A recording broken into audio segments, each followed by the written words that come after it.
My name is Wang from Politecnico di Milano. I'm going to talk about the inhomogeneous finite element method model for fracture simulation of aluminosilicate glass. This presentation can be divided into 5 parts. First, I will talk about the background and motivation for our research, then provide a brief description of the conducted experiments, followed by a detailed introduction on the numerical method and parameters calibration process. Then, the fourth part is about the comparison between experimental and numerical results, as well as some related discussions. Finally, some conclusions will be drawn. Aluminosilicate glass is one kind of inorganic silicate glasses. It is widely used in the field of architectures, electronic devices, airplanes, and bulletproof systems. It may face different and very complex loading conditions, including dynamic loadings, such as hail or bird strike on windshields of airplanes, and bullet penetration on laminated glasses. The advantages of aluminosilicate glass include excellent transparency, low density, high hardness, and high compression strength. However, the main drawback of this material is its brittleness and low tensile strength, which can cause sudden failure of glass structures. Numerical simulations, together with experimental tests, are essential for structural design optimization and evaluation. Different numerical methods have been developed to simulate the fracture behavior of brittle materials, but the finite element method remains the most mature and efficient one among all of them. Inhomogeneous FEM model has been successfully used to simulate the brittle fracture of porous ceramics. In present study, we utilized the inhomogeneous FEM model to simulate the discrete failure behavior of aluminosilicate glass. 3-point bending tests were used to calibrate the parameters for the model. Then we use the same parameters to predict the ballistic impact response of aluminosilicate glass, which has been validated by relevant tests. Two kinds of experimental tests were conducted. The first one is the 3-point bending test. An electronic testing machine was used with speed control loading type, and the loading speed is 0.2 mm per minute, which can be seen as a quasi-static loading condition. It's worth noting that a high-speed camera was utilized to capture the failure modes of the specimens. The other one is the ballistic impact test. The size of glass tiles is the same as the 3-point bending specimens. A special designed 45-degree mirror together with ultra-high-speed camera setup was built to capture the cracks initiation, propagation, and specimen's fragmentation during the bullet impact process. For finite element method analysis of brittle fracture under different loading conditions, the famous Johnson-Holmquist II model was adopted. The parameters for aluminosilicate glass were calibrated in our previous work. For the fracture and failure simulation, element erosion and adaptive solid elements to SPH technique was adopted. When the erosion criterion is satisfied, one failed element adaptively transforms into one SPH particle instead of being deleted. This method has been proved efficient for fracture analysis of brittle materials, especially in dynamic loading conditions. Here are the simulation results. It can be seen that regular finite element method model can reproduce the average strength of glass specimens. Actually, the numerical fracture strength of the model is mainly determined by the setting of maximum hydrostatic tensile strength sigma T max in the John-Holmquist II model.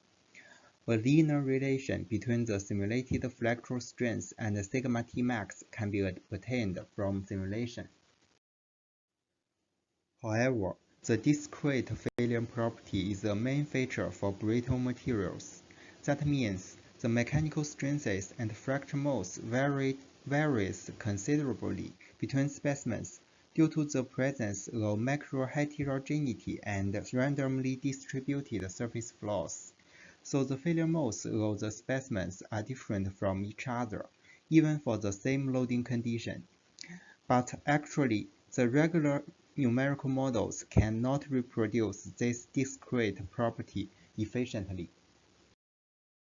Inhomogeneous models were come up with to model the discrete fracture behavior of aluminosilicate glass.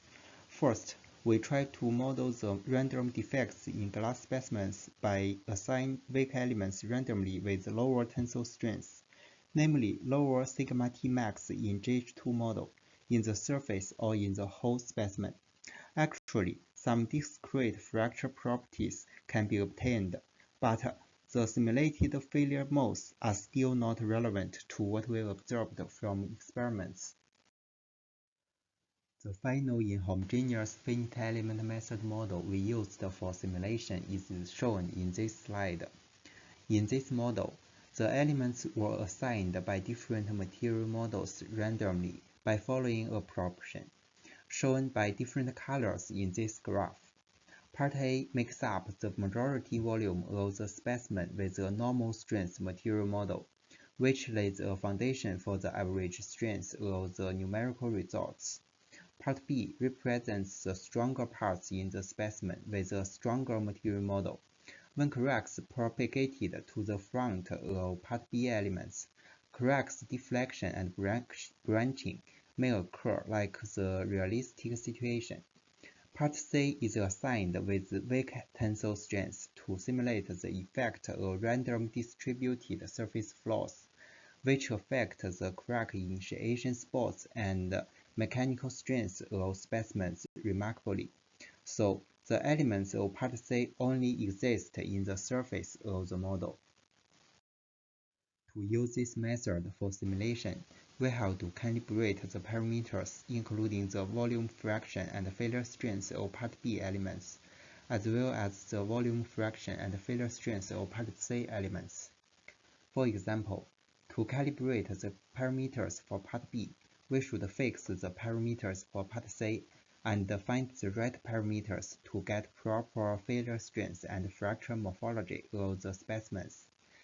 10 models were built randomly for each condition.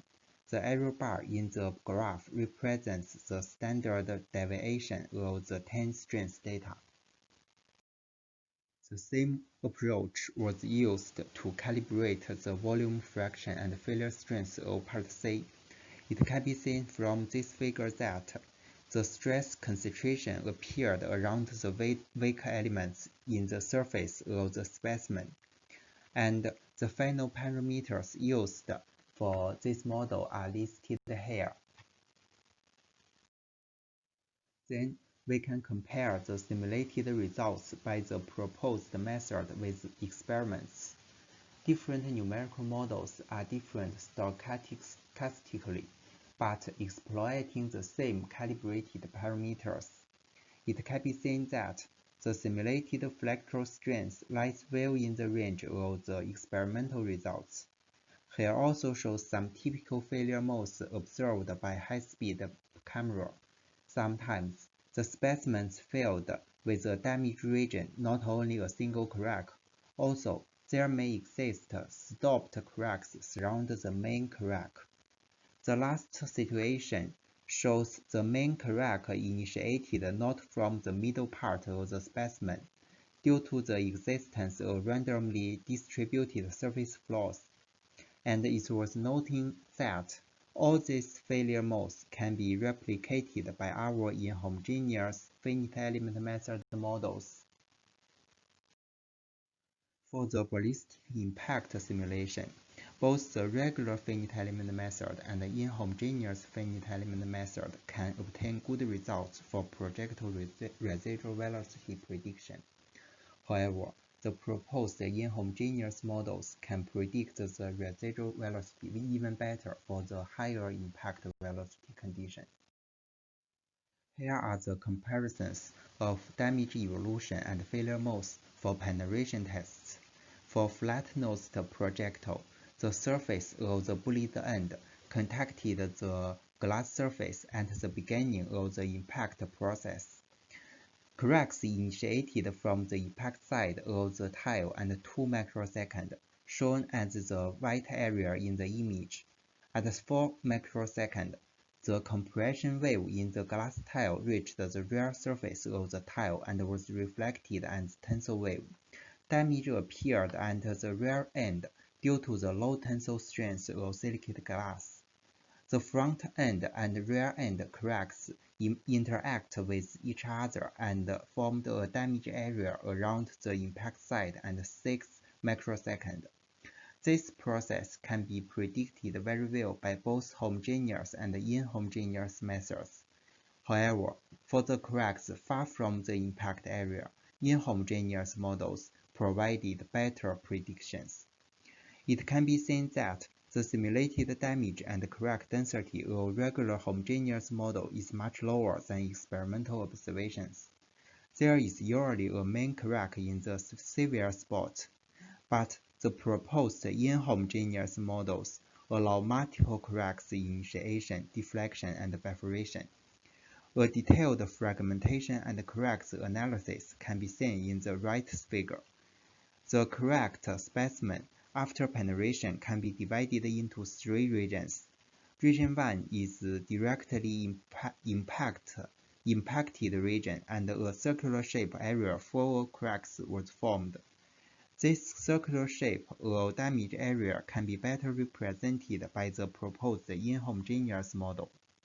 For the cracks region 2 and 3, the main cracks were reproduced by homogeneous model without much crack deflection. Also, the predicted damage area is smaller than experimental observations. However, the inhomogeneous method shows a better capacity for this problem, and both the crack's morphology and damage area size can be well compared to experimental observations. Finally, some conclusions were drawn from this work.